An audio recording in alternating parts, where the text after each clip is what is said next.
You're listening to the New Hope Church podcast. To learn more about what we're doing on the south side of Indianapolis, you can check us out online at becomehope.com. If you like what you're hearing here, be sure you check out one of our companion podcasts. We have a daily devotional podcast called Let's Find Out Together, as well as an apologetics podcast called Salty Saints. Let's listen in. Today's talk comes from Zach Killey. How's it going, guys? I'm Zach. I'm one of the pastors here in New Hope, and it is a pleasure to be back with you. It's been cool getting to go out and preach at these other churches, and it was awesome, and I'm grateful to be a part of it, but it's nice to be back home, if you will. Something else, we got to get this right out of the way, because I haven't been here, and I've been going around, and I've been spreading my gossip at other places, so I got to get it out of the way here. Abby's pregnant, and she's due in September. And I figured it's best if you heard it from me and not like a Facebook post or something. So wanted to get that right out of the way. We're super stoked. September 27th is the predicted date. We'll see if that's right or not. But yeah. It's awesome. And since we've talked about all that good news, let's get rolling and start talking about hell, right? Let's do it. We're on a series called Hell. Yeah, it's real. Where punctuation matters, right? You know what I'm saying? We're talking about hell. Randy's been talking about it for a couple weeks, and I'm going to tie it up today. What we've talked about so far, Randy has basically tackled the subjects of how does God punish us? Does God punish us, right? And then what in essence is hell, right? And what we landed on is God does punish sinners, right? God does have justice in the world. He fulfills his justice. And his primary source of doing that, not his only source, but his primary source, is to let sin take its effect, to let sin play out and do what sin does, which is mess stuff up. Right? And it can be a great teaching tool if we let it be, or it can destroy us and make our lives quite literally a hell, right? So hell can kind of be a right now thing. What I mean by that is when we talk about what hell is in essence, it's the idea of choosing not to walk with Jesus Christ, right? If heaven is an eternity of being with Jesus, forever connected to him, forever connected to his life and love and truth, hell is everything that isn't. And that can be right now and into eternity. Just like heaven can be right now and into eternity. If we are walking with Christ, we are already agents of heaven on this earth right now. Or we are agents of hell right now on this earth. And we will be one of those things forever. Got it? So here's the deal. We've talked about that, but that still leaves the question but what is it though? What is hell really? Right? That word gets thrown around all the time. What actually is that thing? What is that place? Is it literal? Is it figurative? Is it a metaphor? What is that thing? Well, I want to talk about that. But in order to talk about that, I feel like we've got to address the word itself. Hell. What? What language even is that? Where's that come from? Why do we use that? Interestingly enough, it's not a Hebrew word. It's not a Greek word. It's an Anglo-Saxon word. And it comes originally from a Nordic goddess named Helya, or Hel. If you guys have watched any of the Marvel movies, the Thor movies, Thor 2 and 3, she's the bad guy, okay? Not saying it's an accurate depiction, but it's the case, right? Hel, who is she? She is the Nordic goddess of death, okay? And so what we did is we took her name and we said, okay, since she's the goddess of the dead, her name will stand in place of the dead, of the place of the dead. Of all those places where the dead go that really aren't heaven. And so what's happened is we do this thing that we so often do in Christianity. We like to oversimplify things, and we just kind of lump sum a bunch of stuff under one word, and we're like, that works. For instance, we do it with angels. We take all of the spiritual good guys of the Bible and we throw them in this camp over here and we go, those are angels. Even though when we read the Bible, it's very clear that there's like a lot of nuance in that department. There's different types, right? Like angel just means messenger. That's just a job function. That's not a type of being. That could be a lot of types of beings, but they're the good guys. We like them, angels. Demons, we do the same thing. Seems like there's some nuance around that word biblically, but it's easier to just lump sum it all under the bad guys. That's demons. We do it with God. The word God. It literally, it's in Hebrew, it's Elohim. It literally just means spiritual being. That's it. So technically, all angels, all demons, all spiritual beings of all sorts are gods. But that gets confusing. So we just lump sum it together and we go, no. There's only one, that word only goes to him, to God, to the Most High God, right? To the one true God, the Creator God, the God of gods, right? And so we do that just to kind of make it easy. We do the same thing with hell. We take a lot of concepts, and over the years, we've lumped some of those things under the word hell. But it's several different concepts, and we have to work those out to be able to even talk about hell. And so, if you want to pull up that next slide, what it really looks like is these 4 words. Now, hell, when you read your Bible, could mean any one of these. You really need to dig into the root language to see which one it actually is, okay? In the Old Testament, what you see most common is Sheol, right? Sheol is the place of the dead. Sheol is where the dead go. It means the grave, but it's not the literal grave. There's another Hebrew word for the literal grave. This is more figurative. This is a place where the spirit goes after it dies. And here's the weird thing. It's not just like the bad people or the good people. Every dead person in the Hebrew mindset went to Sheol. For instance, I gave you some passages here just to look up some verses. There are so many of these. There's countless numbers of these, but I just wanted you to kind of have some references to see that I'm not making this stuff up. Psalm 139:8. If it meant the hell that we generally think as Westerners, when we say, oh, did they go to hell or whatever, when we read Psalm 139:8, it should deeply concern us if it means what we think it means. Because David says, Lord, when I go up to heaven, you're there. And when I go down to hell, you're there. But that's not what David says. David says, Lord, when I go up to heaven, you'll be there. And when I die and I'm down in the grave, you'll be there with me too. He's saying, when I go to the place of the dead. Okay? So that's Sheol. That's the kind of the Hebrew mindset around the place where all dead people go. Then you got Hades. You can find a reference to that one in Acts 2:27. Hades is pretty much the exact same concept as Sheol, but it's the Greek equivalent. Because the New Testament is written in Greek, right? So Sheol is a Hebrew word. That's Old Testament.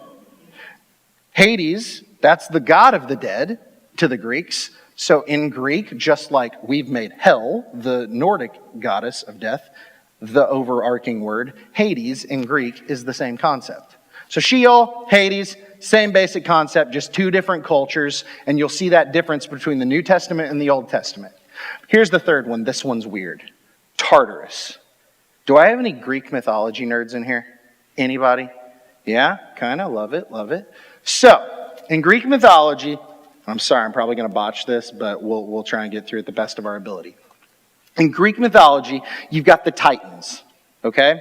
The Titans are these big, monstrous, giant entities, right? Like Gaia is kind of like the embodiment of Earth herself, right? Whatever.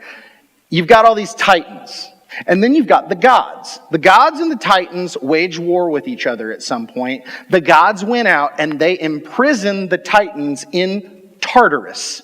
Tartarus is the pit. The word Tartarus in Greek literally means to cast down, to throw down. So the concept is to throw down into a pit, into this hell-like place. It only comes up once in the entire Bible. It's in 2 Peter 2:4, and there's another reference that seems to be alluding to Tartarus in Jude, where it talks about angels in chains in darkness.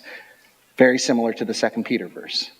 But this idea seems to be, wait, this is a place set aside for angels who have sinned to be held in darkness and chains until their day of punishment.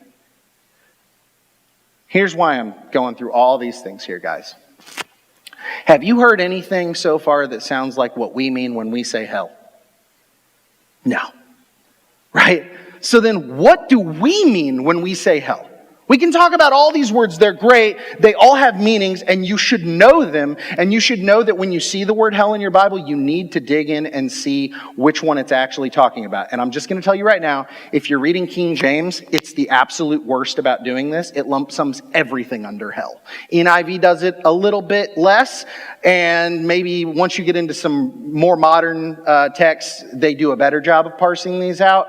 But the point is, you've got to be on your toes with this. Hell just doesn't work as the end-all be-all word. You have to dig in deeper. Which one is it talking about? Okay, with that said, what are we talking about when we say hell? We're talking about that place you go when you die, when you're going to spend eternity, if you're not in Jesus, right? If you're with Jesus, it's going to be heaven forever. It's going to be God forever. It's going to be Him. If you're in hell, it's going to be the opposite of that. His absence. He's not there at all. But what does that look like? How can we see what that looks like biblically? And I think we see that best in the last one here, Gehenna. There's another thing that doesn't get translated as hell. That's the lake of fire. And Jesus uses some other word pictures that we're going to take a look at. And I think when we really put all those things together, we get a much better idea of what this eternal destination looks like. Okay? We need to talk about Gehenna. What is Gehenna? Jesus talks about Gehenna a lot, actually. He brings it up several times. It's all over the Bible, Old and New Testament. But what it is it's actually this valley located outside of Israel. It's this place. And where you first kind of see it come into the picture in the Bible is Old Testament. What happens is Israel has certain people break away and they start being idolatrous. They start worshiping pagan gods. Gods that are not the true God. And those gods are named Moloch and Baal, right? And what they do is they go out here, they go out into Gehenna, and they go and they sacrifice their babies at the altars of Moloch and Baal. They set them on fire on these altars. They would have these giant bronze statues with fires lit under them, and they would cook their children to these deities. Can you imagine something more disgusting than that? Okay? This is what Jesus is trying to call to mind for us when he references Gehenna. That's not the only thing Jesus is referencing when this happens. Gehenna is also a place where trash was likely burned outside of Israel. They would take all things considered waste and they would go burn it outside the city gates because you don't want to burn that stuff inside the city. That would include the bodies of animals and the bodies of dead criminals. Okay? So like the worst possible end for a person is that they're sentenced to death at the hands of their government, and then you don't even get a proper burial. You're going to go be burned in the trash heap outside of town. This is a bad place.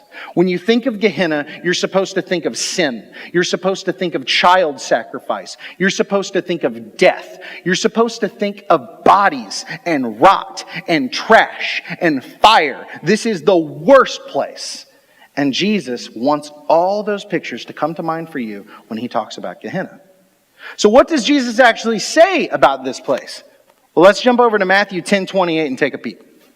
He says, "Do not be afraid of those who kill the body, but cannot kill the soul. Rather be afraid of the one who can destroy both soul and body in hell in Gehenna." That is the actual word present here. I included it because this text just said hell, just like they do. You got to be careful. You got to look under it, okay? So what do we see here? I see something very interesting, something that most people don't consider when talking about hell. I find it very odd that Jesus says that those in Gehenna can be destroyed in body and in soul. That is a lot. Like, we generally think of your body dying, and we're like, okay, your body dies, got it, yeah. And then you go to heaven or you go to hell. And then Jesus says, oh yeah, and he can destroy your soul too. That's like, what do you have left after your soul? That's it. That's all of you. You're gone. You're done. That's interesting. I'm not taking a hard stance on this yet. Hold on. Let's look what else he says. Mark 9:43. He says, And if your hand causes you to sin, cut it off. It's better for you to enter life crippled than with two hands and to go to hell, or Gehenna, to the unquenchable fire. Fire that cannot be put out, fire that is never satiated, fire that is going on forever, right? Unquenchable. A place of fire. So we got body destruction, soul destruction, and fire, Gehenna. What else we got? Matthew 8, 11 through 12. He says, I say to you that many will come from the east and the west and will take their places at the feast of Abraham, Isaac, and Jacob in the kingdom of heaven. But the subjects of the kingdom will be thrown outside into the darkness, where there will be weeping and gnashing of teeth. Into the darkness, into the black of the night, with the weeping and the gnashing of teeth. It's dark, it's loud, it's terrifying. Gnashing of teeth, that's what animals do. Is it people? Is it animals? What is it? What's out there? You don't know. It's what you hear. That's scary. It's a scary place. It's a dark place. That's Gehenna. There's plenty more Gehenna references, but I'm only using a few because I'm just trying to prove a point. I'll get to that here in a second. What's the second place that we need to talk about? The lake of fire. The lake of fire. What is the lake of fire? In Matthew 25:41, Jesus says this. Then he will say to those on his left, depart from me, you cursed, into the eternal fire prepared for the devil and his angels. This is right after Jesus comes in the judgment and he separates them into two piles. Everybody's either a sheep or a goat. The goats are on the left, the sheep are on the right. The sheep are those who are truly Christ's, those who he knows, those who know him, those who love their neighbor, those who have followed his commands, those who have truly given their lives up to Christ. And the goats are those who have not. Some of them think they have, but they are not, because they have not loved him, they have not known him. And he says, and those people, they will be thrown into the eternal fire prepared for the devil and his angels. So this is a place of eternal fire, as in it's always, it's forever, it's never ending. This is an always thing. There is no solution to this. That fire burns for all of eternity. And what? It wasn't prepared for man, it was prepared for the devil and his angels. But now man gets thrown in as well. Revelation 21:8. But as for the cowardly, the faithless, the detestable, as for the murderer, the sexually immoral, sorcerers, idolaters, and all liars, their portion will be in the lake that burns with fire and sulfur, which is the second death. Death as in an end, as in a final solution. What's after a second death? Is there a third death? Doesn't seem like it. That's not good. Is that like just done? What is that? I don't know. Why are we looking at all these? Well, we're looking at all of these because they say a lot of different things, right? Everybody in this room has an idea right now of what hell looks like. You came in here with one. You came in here with something called a presupposition. That means before you walked in here, you believed something about hell. You probably believe it right now, okay? That looks different for everybody in this room.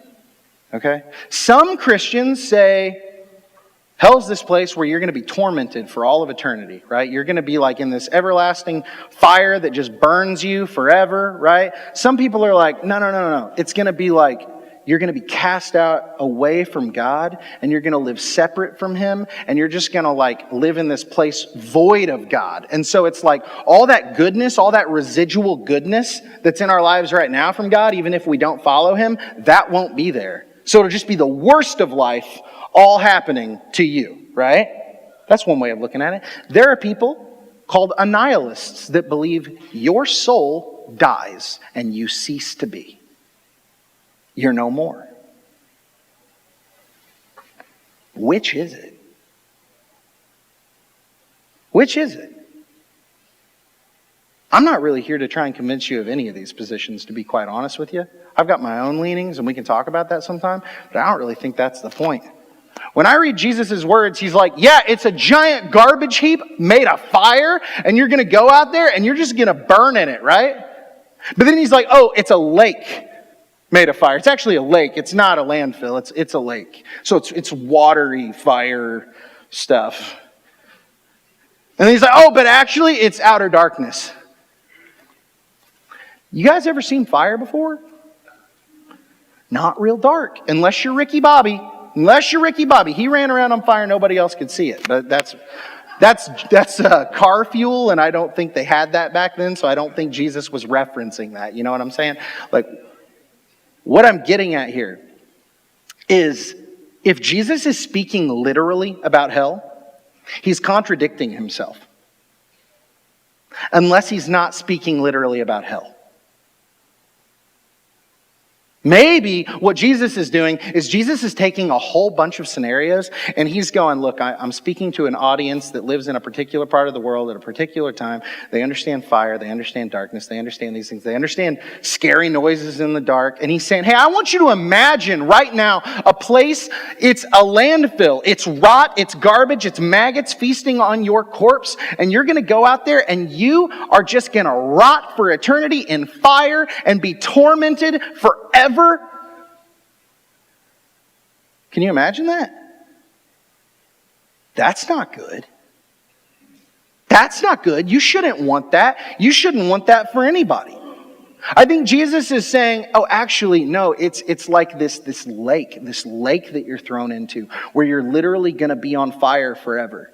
Can you imagine that? Can you imagine burning, being on fire in a lake made of fire forever? No, you really kind of can't because it's so grandiose and crazy and awful. And you shouldn't want it.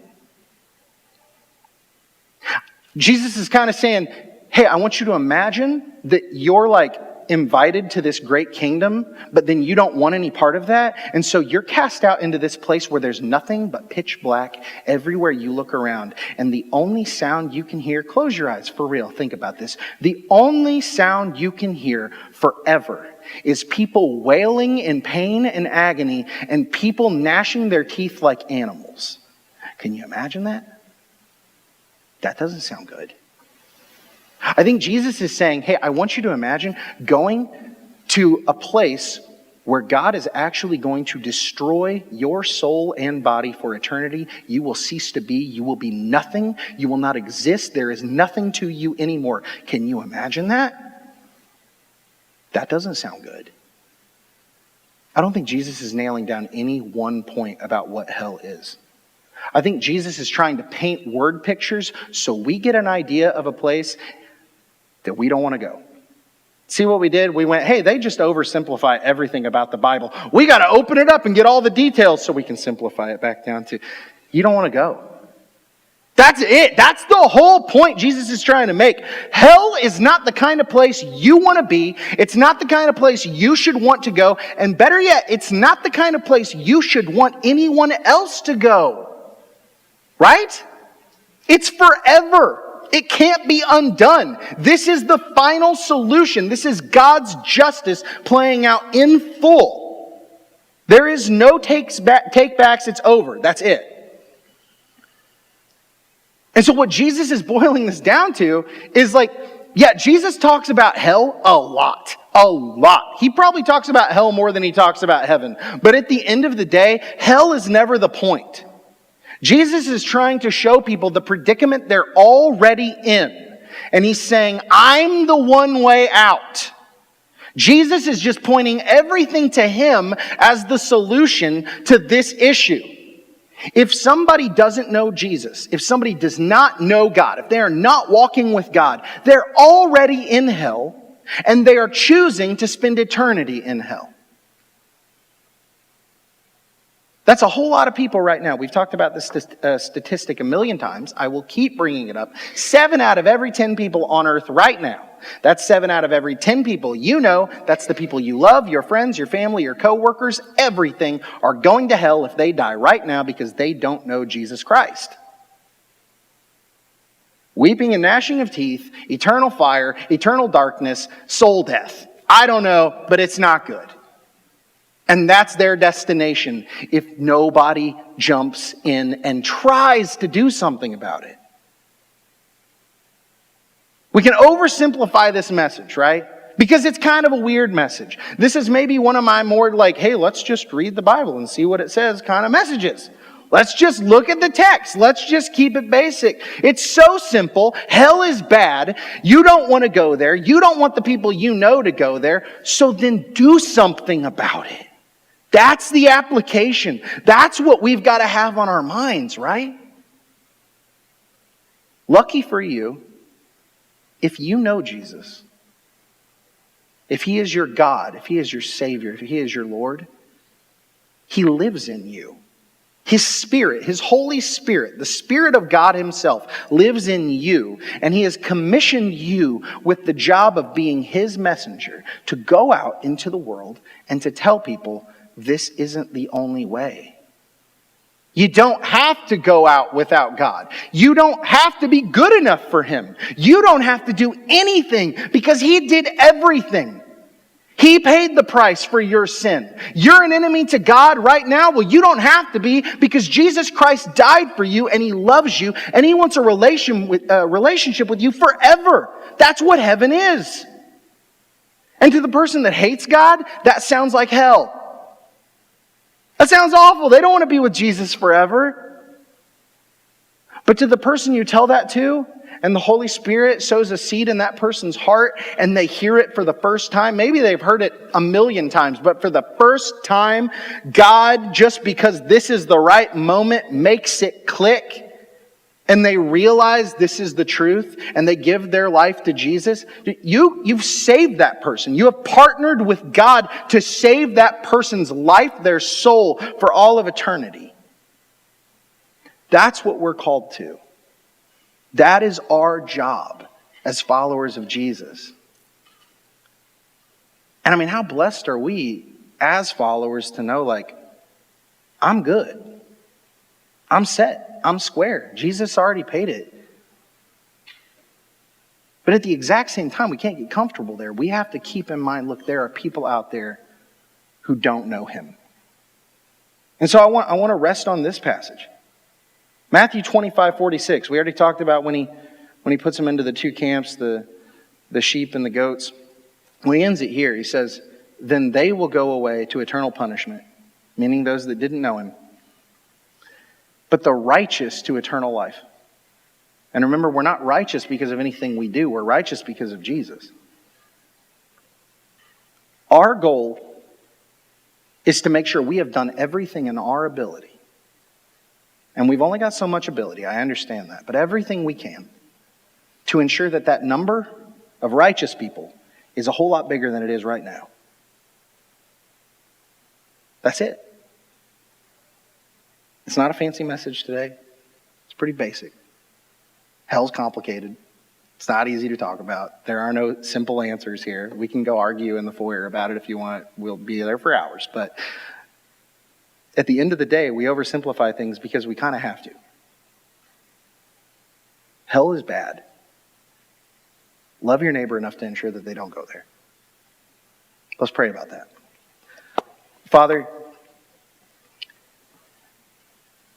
thank you for Jesus. Thank you for the Holy Spirit. Thank you that you are constantly with us, pouring into us, giving us that little tap on the shoulder of where we need to be headed, who we need to be talking to, what we need to be doing, how we need to get back to you, Lord. I mean, just because we're in you, just because we know you as our God, we still stray at times, Lord. And I just pray that each one of us in here, Lord, you would bring us back to your heart, get us in your word, get us in prayer, talking with you. We die without those things. We fall apart without those things. We need you, Lord. We need to be connected with you. I thank you so much for your son's sacrifice, that it really is just that simple. I thank you that we can take these big, convoluted concepts like heaven and hell that are so mysterious to us, and at the end of the day realize, like, as we could spend days talking about it, but when we really boil it down, Lord, you have made it so simple and so concise. We should want to be with you. We shouldn't want to be without you. It's really just that. And it's really just to love our neighbors and to bring them to you. Thank you for making it simple. I pray that you would help us do this. I pray that you would help us walk with you today. And I thank you for each person in this room. I pray that you just bless each one of them. And I pray it in Jesus' name. Amen. Thanks for tuning in to the New Hope Church podcast. If you would do us a favor and like or subscribe on your favorite platform, we would really appreciate it. Also, if you happen to have any questions, feel free to reach out to us at questions@becomehope.com. Have a great week and know that we are praying for you as you seek to be Jesus in every corner of your world.